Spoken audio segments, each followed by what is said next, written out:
বাংলা যেন ভুতুরে ভোটারের ডেরা হয়ে দাঁড়াচ্ছে। ভুরি ভুরি বাংলাদেশি মৃত ভোটার রয়েছে তালিকায়। আর এ রাজ্যে এসআইআর হলে অন্তত পক্ষে 1 কোটি নাম বাদ যাবে, দাবি বিরোধী দলনেতা শুভেন্দু অধিকারী। हम नाम काटने नहीं देंगे, हम नाम डालने नहीं देंगे डिटेंशन कैंप में। সঠিক এসআইআর হলে তাতে 1 কোটিরও বেশি নাম বাদ যাওয়া উচিত।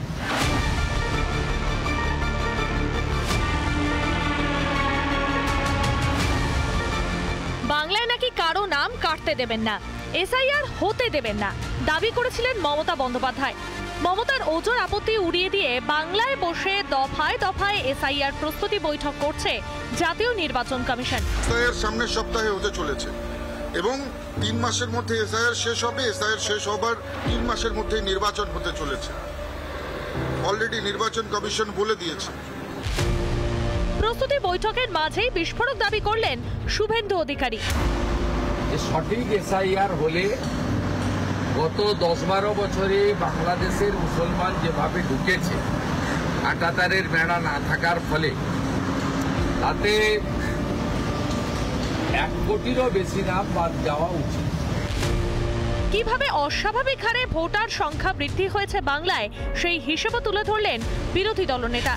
পশ্চিমবঙ্গে 105টা বিধানসভায় এই হার 20 থেকে 30% এবং দ্রুত ডেমোগ্রাফি বদলেছে।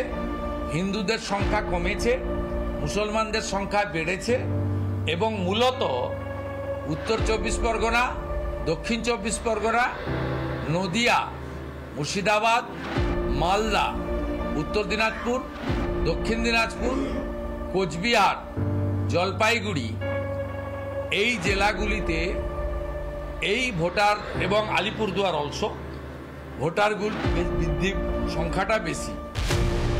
এসআইআর রুখতে তৃণমূলের বিরুদ্ধে লোক খেপানোর অভিযোগ উঠছে। এই রাজ্যে আদৌ সুষ্ঠুভাবে ভোটার তালিকা সংশোধন সম্ভব? সংবিধানে 324 থেকে 329 পাওয়ার দিয়ে গেছে ইলেকশন কমিশন। ইলেকশন কমিশন যদি মনে করে পুলিশ প্যারামিলিটারি কেন, আর্মিও ডিপ্লয়েড। তৃণমূলের জারি জুরি শেষ, ধোপে টেকেনি মমতার আপত্তি। এসআইআর হলে তৃণমূলের বাংলাদেশি ছদ্মবেশী মৃত ভোটার ব্যাংক যে ধুয়ে মুছে সাফ হয়ে যাবে তা বলার অপেক্ষা রাখে না। তাই তো এত ভয়, মানুষকে ভয় দেখিয়ে বিভ্রান্ত করার ছক মাননীয়ার। রিপাবলিক বাংলা। নানা ধরনের কন্টেন্ট দেখার জন্য লাইক করুন, শেয়ার করুন আমাদের ফেসবুক পেজ, সাবস্ক্রাইব করুন আমাদের ইউটিউব চ্যানেল। পাশাপাশি অন্যান্য ব্রেকিং নিউজের জন্য অবশ্যই চোখ রাখুন রিপাবলিক বাংলায়।